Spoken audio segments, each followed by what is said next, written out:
Segundo o censo de 2010, a população indígena no Brasil soma quase 900 mil pessoas. Desse total, 36,2% residem em áreas urbanas. A urbanização dos povos indígenas é resultado de dois processos principais: o crescimento das áreas urbanas, que acabam englobando as terras indígenas, e a migração dos índios para a cidade. Tem muita crítica que eles falam, né, que pedem pra gente por que a gente não é mais índio por viver na cidade. Né, porque tem índio que trabalha, ele tem seu carro, ele usa um celular, ele já digo, anda bem vestido, que diz lá, não, lugar de índio é lá no mato, porque você tem que viver tudo de pena, não dá tudo pelado por lá. Eu saí na minha aldeia para poder estudar, primeiramente, né?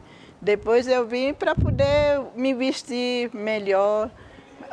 Eu achava que eu ia melhorar um pouco, né, na cidade, e aí eu tinha que vir para a cidade trabalhar. Ele vem em busca de melhorias, tanto na educação, saúde, né? Mas quando ele chega na cidade, ele tem uma imensidão de dificuldade, que é a questão da discriminação. Então, quando ele vem da comunidade, ele não tem uma qualificação profissional aonde é explorada a mão de obra indígena. O CECI é um centro de educação e cultura indígena, né? Aí lá a gente aprende a manter a língua, a manter a cultura, para não perder o que a gente foi perdendo aos poucos por causa da proximidade da cidade. Surgiram novos desafios, coisas novas que a gente tinha que fazer, sair para a cidade, para vender artesanato. Aí essa coisa do ensinamento oral que a gente tinha foi ficando um pouco de lado, né? Aí surgiu a possibilidade de criar o CECI, em parceria com o Poder Público Municipal. Aí foi pensado nessa forma que é o CECI hoje, né? No CECI trabalham somente professores indígenas, só uma pessoa que ajuda a gente na parte burocrática, que é da cidade, que trabalha na prefeitura, né? Que faz trabalho lá na aldeia. As relações entre os homens e os indígenas vieram se estreitando ao decorrer das décadas. A partir desse estreitamento, a sociedade indígena absorveu costumes e modos de vida da sociedade industrial, tais como o uso da internet, dos celulares, câmeras, e eles usam essa tecnologia para promover o turismo e a venda de produtos artesanais na aldeia. Porém, há algumas dificuldades sem perder a identidade cultural deles. Então, eles vivem nesse dilema entre conciliar a vida tecnológica e a sua cultura sem perder sua identidade no meio. Antigamente era traição oral, hoje não. Hoje eu posso pegar uma máquina fotográfica, eu posso estar mais assim seguro para guardar a imagem do meu pai, o som do meu pai, o jeito de cantar e contar as histórias. Eu tenho que fazer uma pesquisa profunda do meu povo. Agora é ruim quando vem muitos pesquisadores com segundos interesses. Aí não é bom, porque eles transformam os nossos conhecimentos em produtos para o mercado. Isso não soa bem para nossos conhecimentos tradicionais, porque nós somos assim, mercantilistas. Os nossos conhecimentos, por exemplo, remédios do mato, até hoje nós nunca cobramos as pessoas doentes, o que não aconteceria na sociedade capitalista, né? Isso é ruim, mas é bom para o capitalista quando ele ganha dinheiro, né? Então, às vezes, isso atrapalha nas nossas comunidades. Isto é, a gente fica inseguro até quando nós vamos poder preservar esses conhecimentos. Então, por isso, nós precisamos de tecnologia para ter dados próprios, falando em nossas línguas, localizando essas plantas e utilizando-as quando é necessário. Nós temos um projeto de inclusão digital justamente para não ficar dependendo de tantos pesquisadores que chegam em nossas comunidades. Como nós não sabemos falar português, inglês ou francês, a gente não sabe também as intenções deles, né? Só que nós somos muito ingênuos e acabamos revelando todos os segredos. E hoje eu penso diferente. Eu não posso revelar todos os meus segredos, porque senão vou perder o meu valor.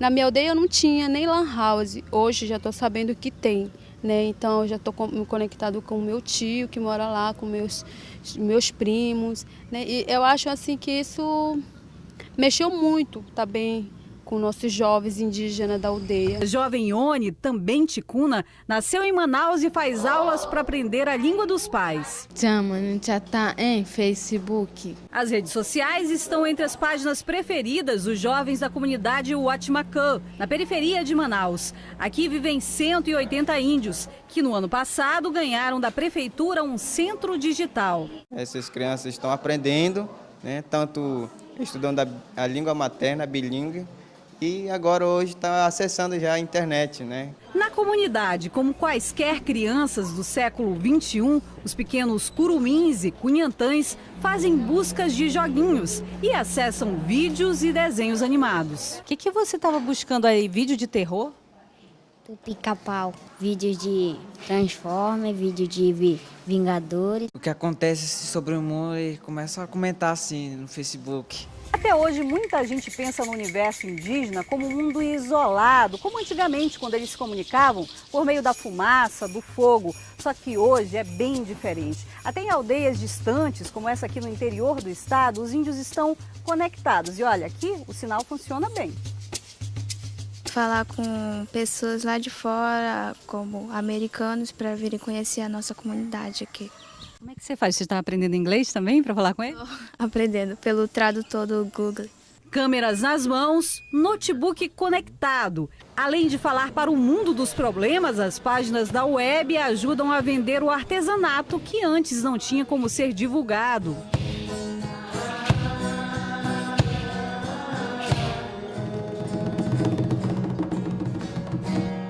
Baseado nos relatos de um líder indígena, as aldeias muitas vezes querem levar o desenvolvimento para seu povo, mas são impedidos pelos órgãos públicos, tais como a FUNAI e o Instituto Chico Mendes. Essas instituições negam pedidos como o cultivo de terra, a pesca, a caça e entre outros fatores para sua sobrevivência. Por não conseguirem empregos devido à falta de estudos, preconceito com o indígena e entre outros fatores, esses índios acabam à mercê do narcotráfico, uso de drogas e se entregam também ao álcool. A gente quer alguma coisa para desenvolver e beneficiar as nossas comunidades e a FUNAI diz, não, você não pode fazer. Você não pode fazer. Aí vem o Instituto Chico Mendes, você não pode fazer. Vem Polícia Federal, você não pode fazer. Vem outras pessoas querendo falar muito pelos índios, não pode fazer. Tudo não pode. Então, realmente, isso é muito duro a gente enfrentar. Estar no meio de tanta riqueza e estarmos miseráveis. Então, nós não temos trabalho. Nós não somos funcionários da FUNAI ou de outros órgãos que têm salário no final de cada mês. Nós não temos. Qual o apoio que a FUNAI dá para vocês depois que acontece a demarcação numa reserva? Eu não conheço, durante esses 40 e poucos anos de militância no movimento indígena, alguma terra que a FUNAI esteja empreendendo alguma coisa. Não existe. Agora, a proibição existe. Então, o que acontece? Então, a FUNAI está servindo para o partido, para seu patrão, e como nós somos críticos, não estamos tendo vez dentro da FUNAI. Por isso, nós somos miseráveis. Sendo miseráveis, ele acaba sendo garimpeiros, acaba sendo madeireiros, acaba sendo mulas de narcotráfico, aparece o alcoolismo, miséria, todo tipo de violência. Crack, recentemente veio até crack. Né? Então, numa região isolada do país, nas fronteiras com o Peru e a Colômbia, drogas, alcoolismo, estupros nas comunidades indígenas. As imagens deprimentes e os problemas sérios das drogas e do álcool levaram os índios a formar sua própria polícia. Índios que, próximos dos brancos, adotam práticas perigosas. Você bebeu muito hoje? Rapaz, não, agora 3 horas só. 3 horas? Sim. E você comprou a bebida aqui? Segundo eles, a bebida vem das cidades, mas eles que trazem. E aqui também é vendido. Isso já foi comprovado várias vezes. Tem mais um exemplo aqui, ó, no chão. O seu esposo está caído. A senhora veio buscá-lo? Sempre ele fica assim, desse jeito. Esse é um dos locais onde vendem bebida dentro da comunidade indígena. A gente bate, eles não saem porque sabem que estão errados. Pela lei, é proibido vender qualquer tipo de bebida alcoólica em região indígena. Você, quantos anos tem? Ele não consegue nem responder, é menor. Mas o principal problema é a violência. Mato Grosso do Sul tem a segunda maior população indígena do Brasil. De acordo com o Ministério Público Federal, a taxa de homicídios entre os Guarani Kaiowá é de 100 para cada 100 mil habitantes, 4 vezes a média nacional. Um índice, como eu falei, superior do próprio Iraque, né? Você tem uma população submetida a um índice de violência extremo. A proximidade com os brancos trouxe para as aldeias muito mais do que um novo idioma. De carona vieram o álcool, a maconha e a cocaína. Até a droga mais devastadora do momento já chegou por aqui. Aqui tá rolando de tudo já. É crack, maconha. Esta índia de apenas 14 anos diz que está acostumada a fumar maconha com os amigos. Quando nós fumamos 5 bombas aqui. Chama bomba, maconha? E você gostou do que você sentiu quando fumou maconha? Eu gostei a primeira vez, agora não. Tá todo mundo fumando, aí você fuma também? Fumo. O consumo de álcool e drogas potencializa a violência. O estupro e a prostituição têm sido cada vez mais comum em cidades próximas às aldeias. O sentimento de consumismo, característica da sociedade industrial, tem sido cada vez mais comum nas comunidades indígenas. E devido a esse desejo de modernização, muitos dos jovens acabam recorrendo à prostituição como meio de obter dinheiro e outros bens de consumo. Aqui na cidade de São Gabriel da Cachoeira, na fronteira do norte do Amazonas com a Colômbia, meninas indígenas estão sendo exploradas sexualmente por homens brancos. Eu fui uma das vítimas e eu fui na casa do cara. Várias meninas de 12, de 14 anos, tinha umas meninas até de 10 anos lá frequentando a casa dele. Uma entrando e saindo, né, as outras chegando. Uma adolescente, uma criança de 11, 12 anos, ela custa R$500. A primeira vez que ela transa com um homem. A segunda vez 300, depois 100, depois 100, 150, um celular. Filhas de pessoas que vêm das comunidades, né, que chegam aqui com esperança de mudar a vida. E quando chega aqui tem um impacto, né? Aqui, se você não tem um estudo, você não tem emprego, né? E é onde essas meninas, quando chegam na casa, não tem nada para se alimentar, né?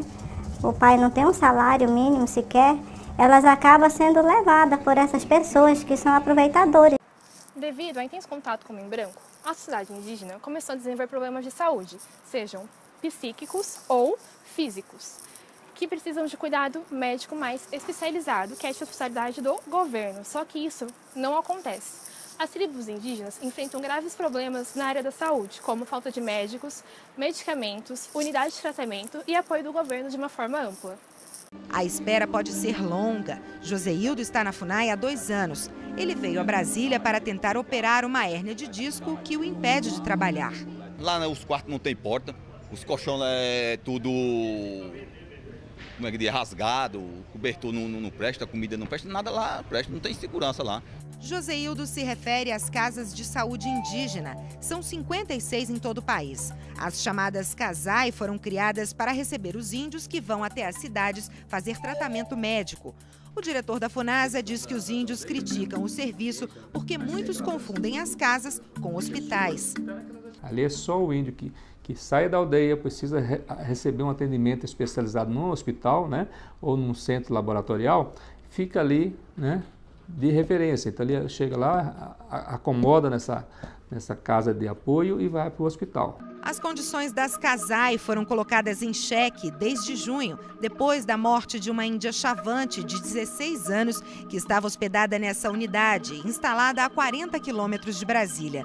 O laudo do IML concluiu que ela foi vítima de violência sexual, um crime que teria ocorrido dentro da casa-abrigo.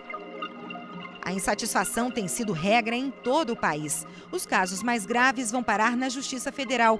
Foi o que aconteceu na terra Sororó, no sudeste do Pará.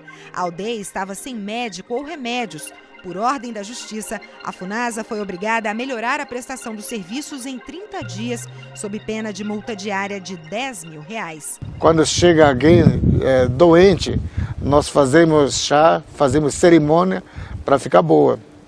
O que nós não encontramos essa facilidade nos hospitais, por exemplo, o Sistema Único de Saúde é muito lento para cuidar da saúde indígena. Então isso nos obriga a conhecer e praticar a nossa medicina. O suicídio entre indígenas tem sido um problema cada vez mais comum ao decorrer das décadas. Isso se deve ao estreitamento de relações com a sociedade industrial, que muitas vezes roubam seu território para a construção de hidrelétricas, extração de madeiras ou de minérios. Os índios, ao verem seu território sendo cada vez mais reduzido, sua população passando por necessidades como doenças e fomes, muitas vezes acabam desenvolvendo problemas psíquicos, como, por exemplo, a depressão. Outro fator que também influencia o suicídio entre indígenas é a perda de sua identidade cultural, pois muitos deles preferem a morte a ver o seu povo sendo corrompido pela sociedade urbana. O começo do governo Lula é que a minha comunidade está com mais de 30 computadores que não funcionam. Nós não temos nem internet.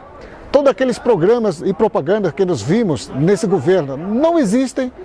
O nosso povo, antigamente, não vivia de calçados, não tínhamos sapato, terçado e tudo era natural. Hoje não. Hoje preciso participar da tecnologia. Preciso sustentar os meus filhos, que precisam estar na faculdade, porque nós estamos num país capitalista. Eu sou brasileiro, eu sou de um país capitalista, não posso viver sem trocado do meu bolso para sustentar os meus filhos, que têm custos nos seus estudos, para a sua alimentação e fora outros gastos. Então a nossa riqueza não pode ser mexida, nós não podemos tirar madeira, não podemos fazer a roça sem o consentimento deles. A nossa miséria, na verdade, sustenta muita gente de ONGs, inclusive Chico Mendes, que está massacrando, deixando o meu povo morrer. É ridículo, depois da Rio+20, de que alguém que não conheça o índio venha fazer previsões como que deve ser a vida do índio. Nós não somos assim. Curupira ou outros duendes espalhados pelo país, ou uma anta ou macaco, para serem bem apreciados, fotografados, para dizer que somos bem cuidados pelo governo brasileiro. Nós somos homens, não somos pais e mães, povos, que temos que ter uma voz própria. A outra coisa que eu queria dizer, eu acho que o governo não tem que valorizar as lideranças indígenas somente nas horas das eleições. Nós precisamos de programas de um entendimento ou diálogo permanente para resolver problemas de nossos povos. Por exemplo, temos riquezas minerais que pertencem ao Estado brasileiro. Eu sou um brasileiro. O deputado que está aqui é um brasileiro quanto eu. Só que pelo fato de eu não ser empresário, eu não posso responder, porque a FUNAI tem que falar por mim. Eu creio que isso está errado, porque nós temos caciques, ou como nós chamamos, nossos chefes tradicionais, que têm o povo, e nós temos alguns índios universitários nesse país que sabem escrever programas. O que está havendo nesse país é a falta de diálogo diretamente com o governo central.